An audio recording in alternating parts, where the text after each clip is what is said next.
Miss world పోటీలకు హైదరాబాద్ సర్వాంగ సుందరంగా ముస్తాబోతోంది. ప్రపంచ దేశాలకు చెందిన సుందరీమణులు నగరాలకు చేరుకుంటున్నారు. ఈ నెల 10న జరగనున్న ప్రారంభోత్సవ కార్యక్రమాన్ని గ్రాండ్ గా నిర్వహించేందుకు ప్రభుత్వం సన్నాహాలు చేస్తోంది. అందులో తెలంగాణ నృత్య రూపకమైన పేరిణి నాట్యాన్ని 250 మంది కళాకారులతో ప్రదర్శించబోతున్నారు. దానికి సంబంధించి గచ్చిబౌలి ఇండోర్ స్టేడియంలో రిహార్సల్స్ జరుగుతున్నాయి.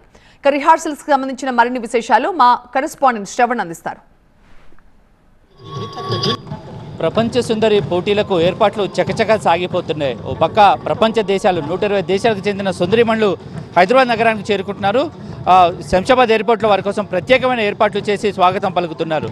దాంతోపాటుగా కూడా ఈ నెల 10వ తారీఖున తెలంగాణ సాంప్రదాయ నృత్యమైన పేరిణి నాట్యంతో 250 మంది కళాకారులతో గచ్చిబౌలి ఇండోర్ స్టేడియంలో ప్రత్యేక ప్రదర్శన ఇవ్వబోతున్నారు. దానికి సంబంధించిన రిహార్సల్స్ జరుగుతున్నాయి. స్టేడియాన్ని సర్వాంగ సుందరంగా తయారు చేస్తున్నారు.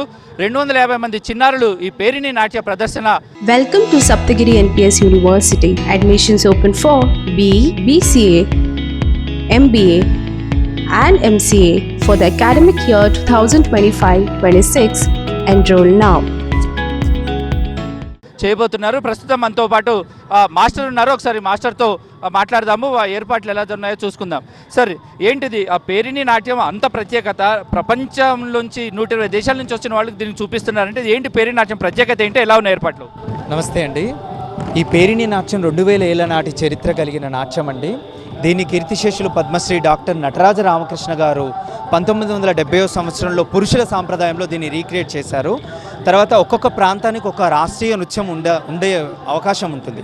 అయితే ఈ పేరిణి నాట్యం తెలంగాణ ప్రాంతంలో పురుడు పోసుకుంది కాబట్టి, కాకతీయ కాలం నుంచి దీని ఆధారాలు ఆనవాళ్ళు ఉన్నాయి కాబట్టి దీన్ని తెలంగాణ ప్రభుత్వం అడాప్ట్ చేసుకోవడం, దీన్ని తెలంగాణ ప్రభుత్వం 6 కళాశాలలలో కోర్సుగా చేయడము, ఈ కళను కనుమరుగవ్వకుండా కాపాడడం కోసం దీన్ని కంకణం కట్టుకుందండి. సో ఓవరాల్గా ఈ 250 మంది కళాకారులతో పేరిణి నాట్యం, ఎందుకంటే 200 ఏళ్ల చరిత్ర ఈ పేరిణి నాట్యానికి ఉంది. కాకతీయుల కాలంలో ఈ పేరిణి నాట్యానికి సంబంధించిన ప్రదర్శనలు ఉన్నట్టుగా కాకతీయులు వీళ్ళు చాలా ప్రాచుర్యం పొందిన నాట్యం కాబట్టి తెలంగాణ రాష్ట్రానికి ఇది ఒక ప్రత్యేకమైన నృత్యరూపకంగా దీనికి ఘనకీర్తి లభించింది. అందువల్ల 120 దేశాలకు చెందిన ప్రపంచ సుందరీమణుల ముందు ఈ పేరిణి నాట్యం లాస్యం ప్రదర్శన చెబుతారు. ఇందులో లాస్యము, రౌద్రము అనే 2 రూపకాలు ఉంటాయి. సో ఈ లాస్యం అనే రూపకాన్ని ఈ 250 మంది కళాకారులు 120 దేశాలకు చెందిన ప్రతినిధుల ముందు ప్రదర్శించబోతున్నారు.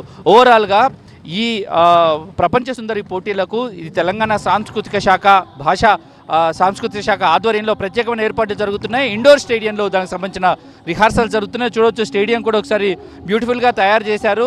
మొత్తం చైర్లకు రంగులు వేసి దాంతోపాటుగా కూడా స్టేడియం బయట కూడా ప్రత్యేకమైన ఏర్పాట్లు ఇంకా జరుగుతున్నాయి. 10వ తారీఖు ఈ 250 మంది కళాకారులతో నృత్య రూపకం ఉంటుంది. దాంతోపాటుగా కూడా ఈ ప్రపంచ సుందరిమణులు ఎవరైతే పాల్గొనబోయే కంటెస్టెంట్స్ ఉన్నారో వాళ్ళు వరంగల్ కూడా వెళ్తున్నారు.